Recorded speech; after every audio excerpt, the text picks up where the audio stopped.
Bismillahirrahmanirrahim. Assalamualaikum warahmatullahi wabarakatuh.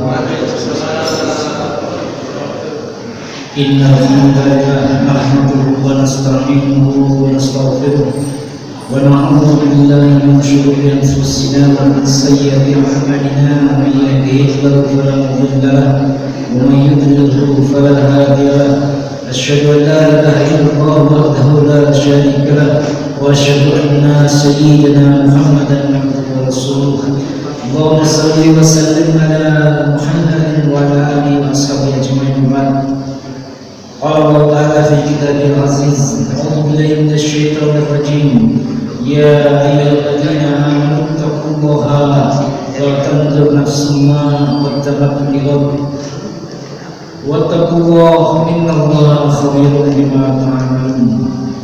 Hadirin dimuliakan Allah, bersyukur kita kehadiran Allah kembali bisa bermuajah tentu dalam rangka taqwa Allah. Perkataan ini kita kepada Allah lebih dekat lagi dengan sholat berjamaah dan juga mempelajari ayat-ayat Allah, ayat-ayat qauliyah yang ada dalam Al-Qur'anul Karim dan tadabburnya yang kelak akan kita jadikan sebagai petunjuk dalam kehidupan kita. Salawat dan salam senantiasa tercurahkan ke baginda Rasulullah SAW beserta keluarga sahabat seluruh umat Islam yang setia ittiba di jalan beliau hingga nanti di yaumul akhir.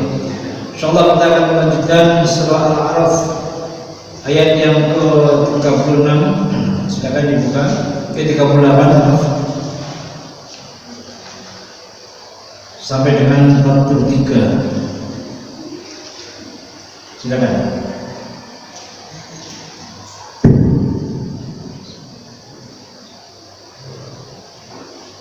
Allah berfirman, masuklah kamu ke dalam api neraka bersama golongan jin dan manusia yang telah lebih dahulu dari kamu. Setiap kali suatu kaum masuk, dia melaknat saudaranya, sehingga apabila mereka telah masuk, semuanya berkata orang yang masuk belakangan kepada orang yang masuk terlebih dahulu, ya Tuhan kami, mereka telah menyesatkan kami, datangkanlah siksa api neraka yang berlipat ganda kepada mereka. Allah berfirman, masing-masing mendapatkan siksaan yang berlipat ganda, tapi kamu tidak mengetahui. Dan orang yang masuk terlebih dahulu berkata kepada yang masuk belakangan, kamu tidak mempunyai kelebihan sedikit pun atas kami, maka rasakanlah azab itu karena perbuatan yang telah kamu lakukan. Sesungguhnya orang-orang yang mendustakan ayat-ayat kami dan menyombongkan diri terhadapnya, tidak akan dibukakan pintu-pintu langit bagi mereka, dan mereka tidak akan masuk surga sebelum unta masuk ke dalam lubang jarum. Demikianlah kami memberi balasan kepada orang-orang yang berbuat jahat. Bagi mereka tikar tidur dari api neraka, dan di atas mereka ada selimut api neraka. Demikianlah kami beri balasan kepada orang-orang yang zalim. Dan orang-orang yang beriman serta mengerjakan kebajikan, kami tidak akan membebani seseorang melainkan menurut kesanggupannya. Mereka itulah penghuni surga, mereka kekal di dalamnya.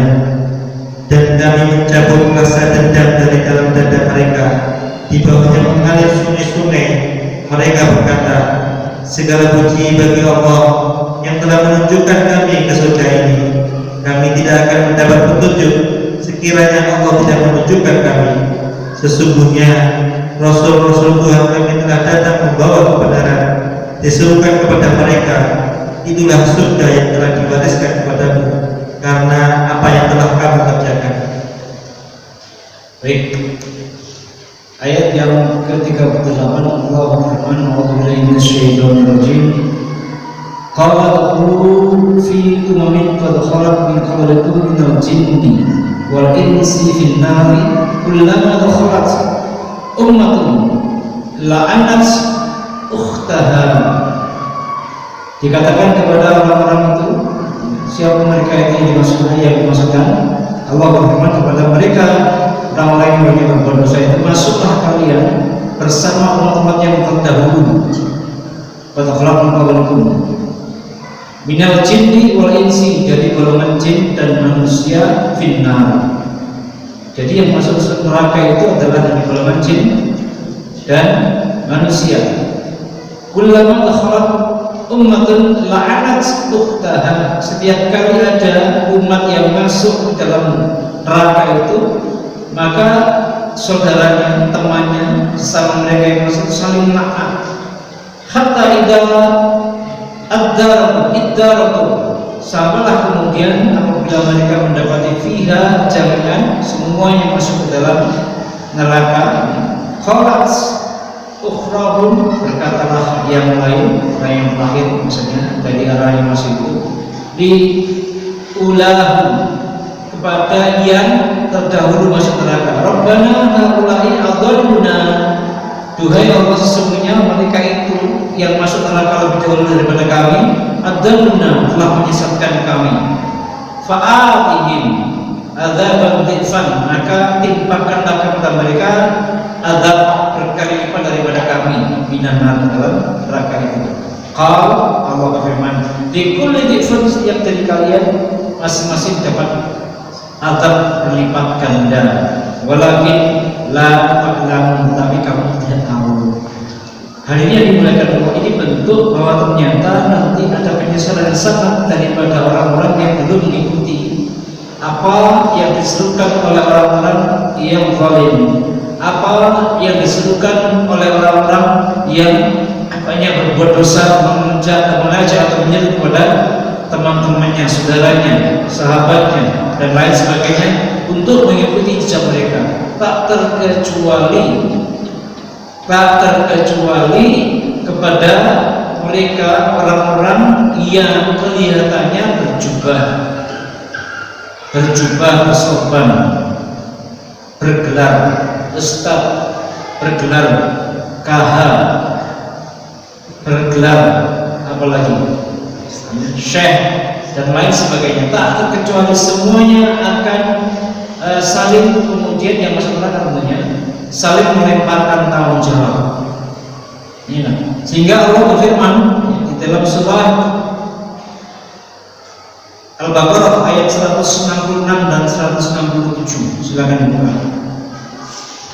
166 dan 167 Al-Baqarah. Surah yang kedua ayat yang ke-166 167. Sudah ketemu?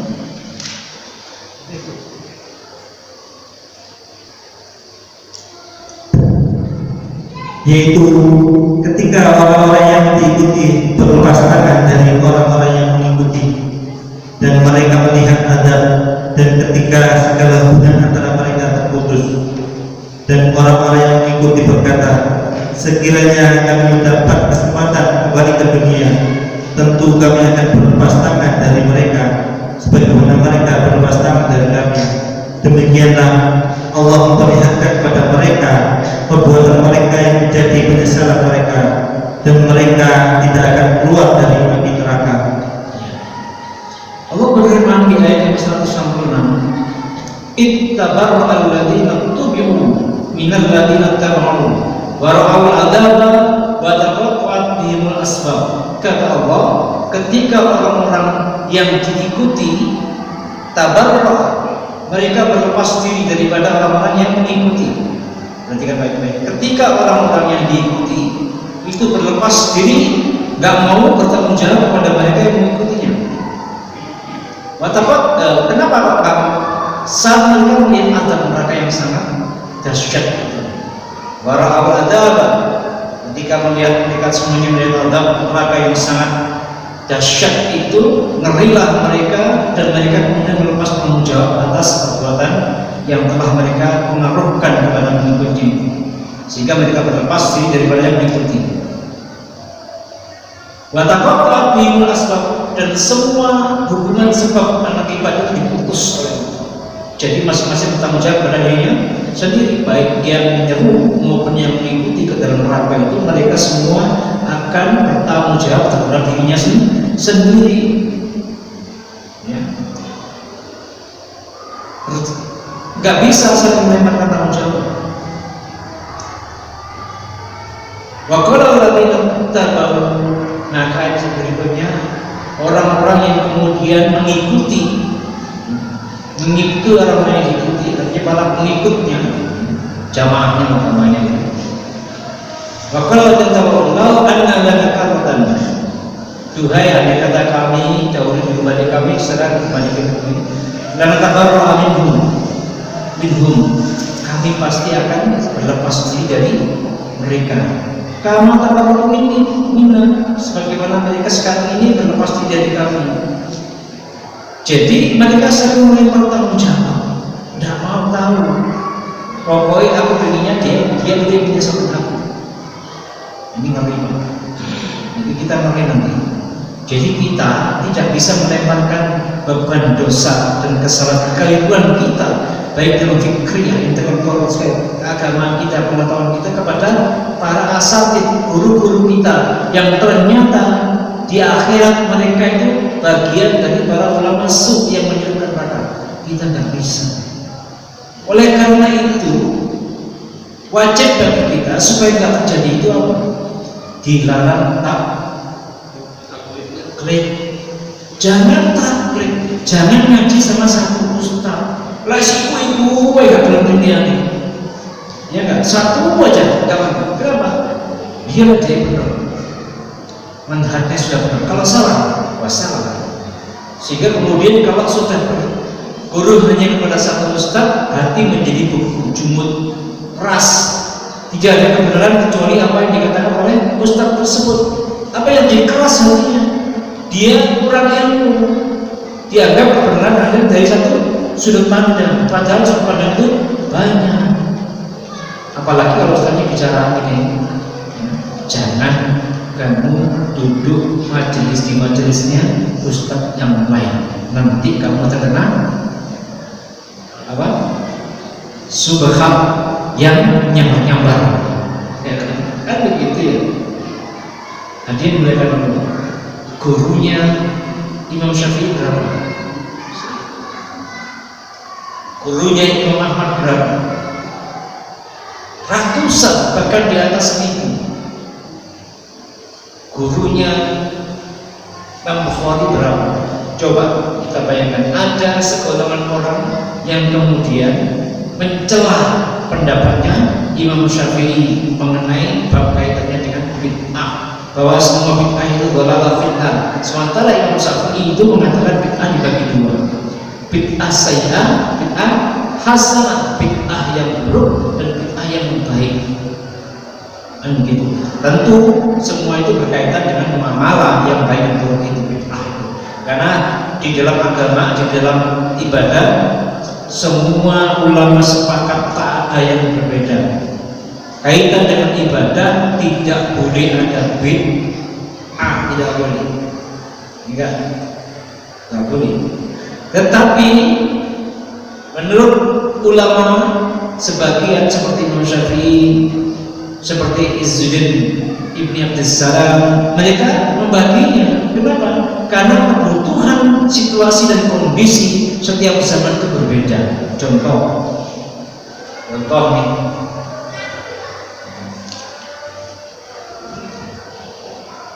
kita sedang bawa apa ini? Al-Quran. Sepakat nggak kita kalau Al-Quran ini kita gunakan untuk beribadah kepada Allah? Sepakat? Sepakat ya? Al-Quran ini adalah salah satu sarana kita beribadah kepada Allah, karena membaca setiap huruf di dalam Al-Quran ini akan mendapatkan pahala. Berarti ada unsur ibadah. Bahkan Rasul sendiri mengatakan, man ya arada ayyuhaddisa rabbahu fal yaqra'ul Quran. Barang siapa yang ingin bercakap-cakap dengan Tuhannya, dengan Allah, maka bacalah Al-Quran. Berarti saat kita sekarang ini sedang mentadabbur Al-Quran, itu sama dengan kita sedang berdialog dengan Allah. Ini bagian dari, sekarang pertanyaannya, ini bagian dari ibadah. Bolehkah kita gunakan ini sebagai bagian ibadah? Boleh, wajib benar. Tapi saya mau tanya, sarana yang kita gunakan saat ini, Al-Quran ini, pernah nggak ada di zaman Rasulullah? Saya mau tanya, ada nggak sarana ini? saat kemudian Umar bin Khattab ya, setelah perang dengan kaum Murtadin dan sebagian para pengawal Al-Quran terbunuh, maka Umar menyarankan kepada khalifah yang pertama saat itu siapa? Yaitu Abu Bakar As-Siddiq untuk membukukan Al-Quran ya. Sehingga Umar menyarankan agar semua mushaf ya, penggalan-penggalan yang di para sahabat itu dikumpulkan dan dijadikan satu buku, dan kemudian mengumpulkan kepada para penghafal Al-Quran agar mereka kemudian memeriksanya. Apa kata Abu Bakar? Lah, kamahum innahu bid'ah. Itu bid'ah kata Abu Bakar. Bid'ah kata Abu Bakar. Jelaskan kepada dia itu bid'ah, tapi kalau kita tidak membukanya, niscaya yang melakukan mereka tidak akan lagi mengenal Al-Quran. Terus akhirnya dijelaskan dengan baik oleh Umar, maka kemudian Abu Bakar mengatakan, baik kalau begitu siapa yang menulis? Ya sudah, penulis Al-Quran tersebut dipanggil siapa namanya? Zaid bin Sabit dipanggil. Apa kata Zaid? Saya ini Zaid, kita mau mengumpulkan mushaf dan kalian membuka Al-Quran. Apa kata Zaid? Nah, innahu bid'ah, itu bid'ah juga. Ya, awalnya begitu dijelaskan oleh Umar, dan akhirnya sampai kepada kita pada hari ini dia dalam kita sedang niscaya kalau enggak dibukukan seperti ini oleh Umar, oleh Abu Bakar, oleh kemudian Rasulullah Utsman, makanya namanya Utsman ini ya, Mushaf Utsmani, karena pada saat Utsman bin Affan Al-Quran itu berhasil dibukukan sampai sekarang kita tidak akan pernah bisa membacanya. Niscaya kalau Al-Quran ini dengan harokat masih ke zaman Utsman yang masuk pada kita akan kesulitan baca Al-Quran. Gak ada harokatnya, gak ada titik komanya, derujur kok. Jangan kalau baca kitab-kitab gundul Arab itu gak ada titik komanya. Kalau gak ngerti bahasa Arab sulit memahami ini kok. Mau jadi derujur nih, titiknya mana, komanya mana, itu gak ada semuanya. Kitab-kitab klasik itu gak ada titik koma. Ini yang menambahkan titik koma tentang berarti sebagainya siapa?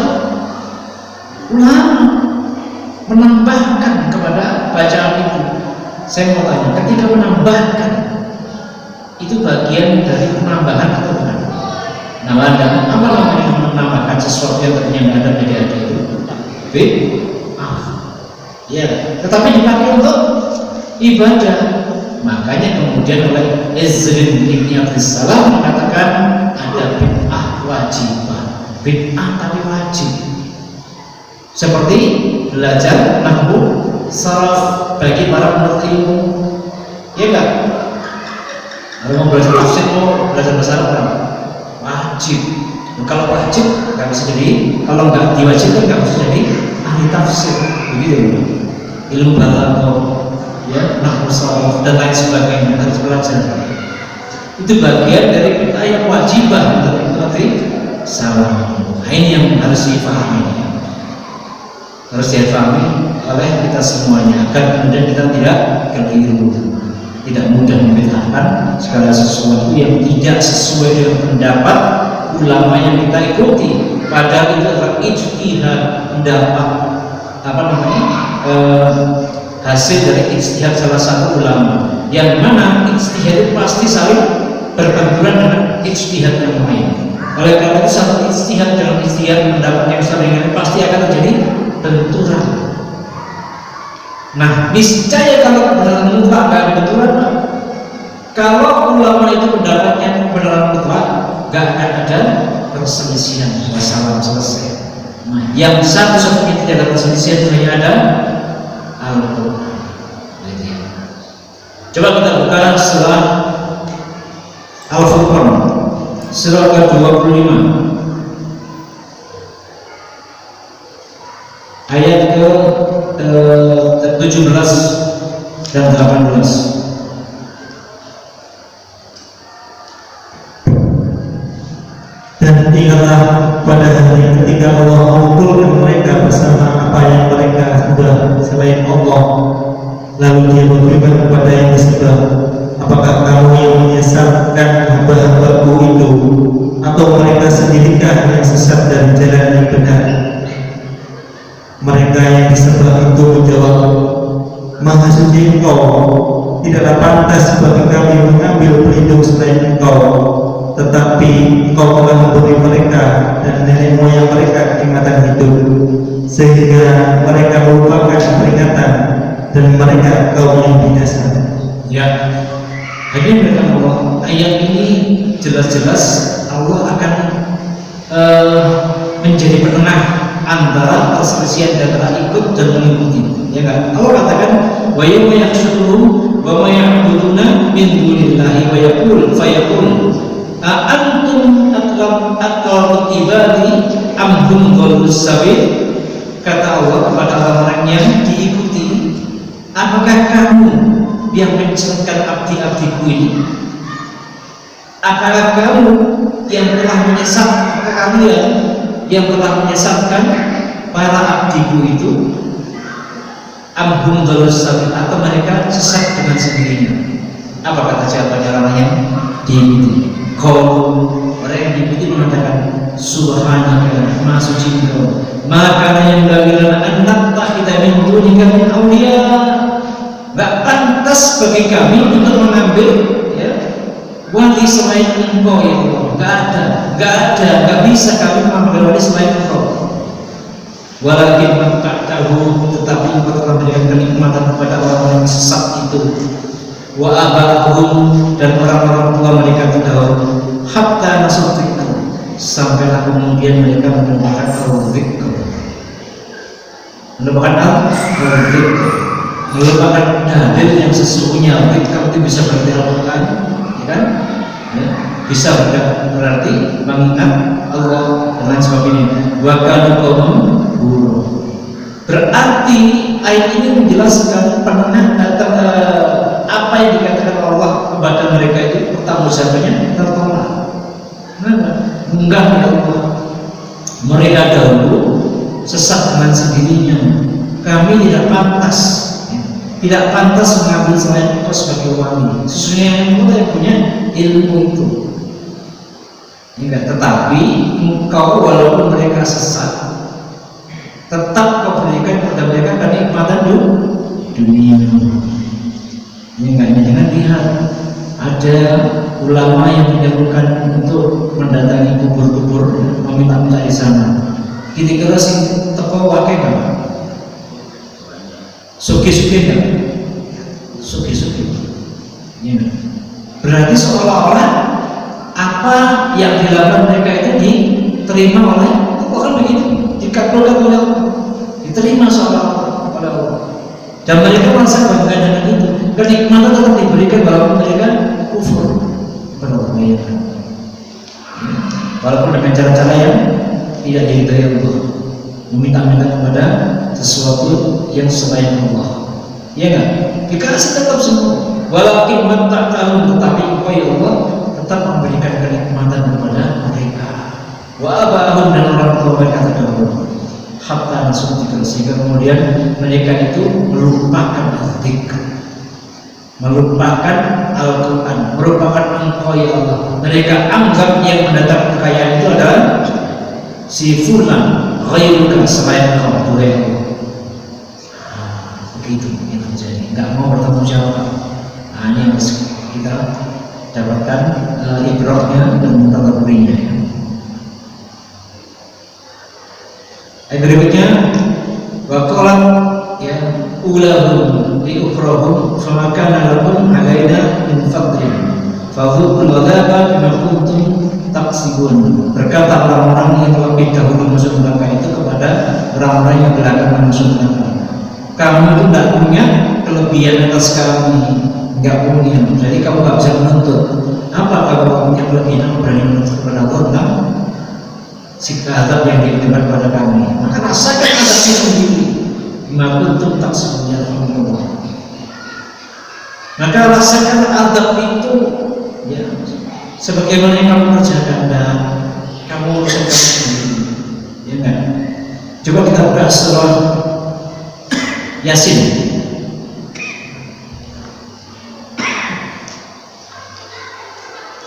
Surah ke-36. Yasin. Ayat yang ke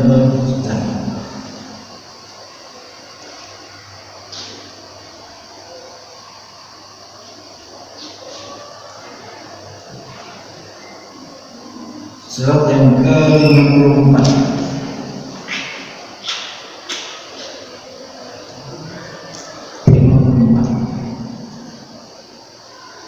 Maka pada hari itu seseorang tidak akan dirugikan sedikit pun, dan kamu tidak akan diberi balasan kecuali sesuai dengan apa yang telah kamu kerjakan.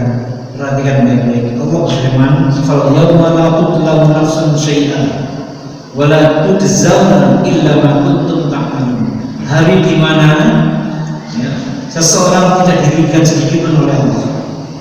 Seseorang tidak dirugikan sedikit pun oleh Allah.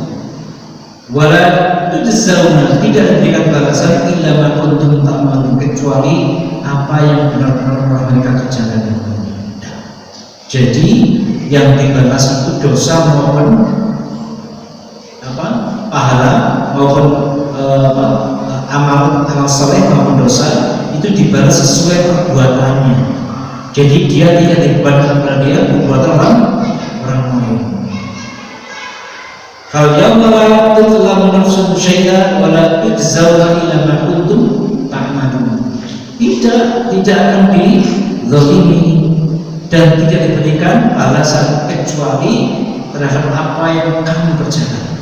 Tidak ada. Menit berikutnya Allah berfirman, "Innal ladzina kadzabu ayatina wastakbaru anha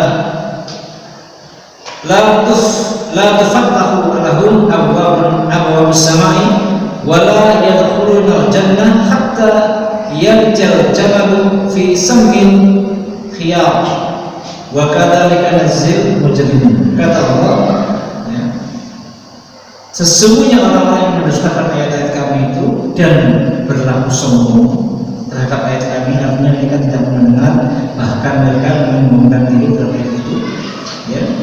La tufattahu lahum abwabus samai, tidak akan dibukakan bagi mereka itu pintu-pintu langit. Jangankan itu surga, pintu langit tidak akan dibuka. Wala yadkhuluna al-jannah, dan juga tidak dimasukkan ke surga. Sebelum kita ke surga, maka setiap orang yang mati itu semuanya akan diangkat dulu, ya, dari kuburnya itu rohnya dihadapkan kepada Allah, ditunjukkan amalan-amalannya kepada Allah, dan bagi mereka yang amal soleh kemudian bisa sampai kepada Allah, Allah kembalikan ke dalam kuburnya dalam kondisi sebagai orang yang mendapatkan nikmat. Sementara bagi mereka yang berdosa menjadi tidak mampu menembus langit, Allah tolak dan Allah perintahkan kepada para malaikat yang membawa itu ke dalam sijjin. Sijjin itu kata Ibnu Abbas adalah penjara yang bentuknya neraka, letaknya itu di lapisan bumi yang paling dalam, paling bawah. Bumi itu ada berapa lapis? 7 lapis. Dan dia diletakkan di sijjin, itu menurut Abbas, yaitu di tempat di bumi lapisan yang paling rendah. Kalau kemudian orang yang diberi nikmat itu diteletakkan di langit yang paling tinggi, semakin tinggi semakin luas, maka orang yang berdosa itu diletakkan nanti kelaknya, ditunggu sampai pada hari kiamat, diletakkan di tempatnya di mana itu? Di sijjin, penjara. Penjara itu apinya menyala-nyala juga sama, selimutnya dari api, tikarnya dari api, dan di sini disebutkan. Apa kata Allah kemudian? Dan mereka tidak akan bisa masuk surga sampai kemudian unta bisa masuk ke dalam lubang jarum. Maksudnya apa? Maksudnya itu sebagai sindiran. Bisa nggak unta, kamu masuk surga? Silakan masuk. Tunggu dulu, kalau kamu bisa masukkan unta ke dalam jarum, masuklah kamu surga. Bisa nggak? Bisa. Wakatilah dan jadi demikian kami berikan balasan kepada orang yang banyak berbuat dosa. Pak, saya mau tanya, siapa sih yang masuk dalam al-mujrimun? Orang-orang yang banyak berbuat dosa. Orang yang banyak berbuat dosa itu Allah katakan di dalam surah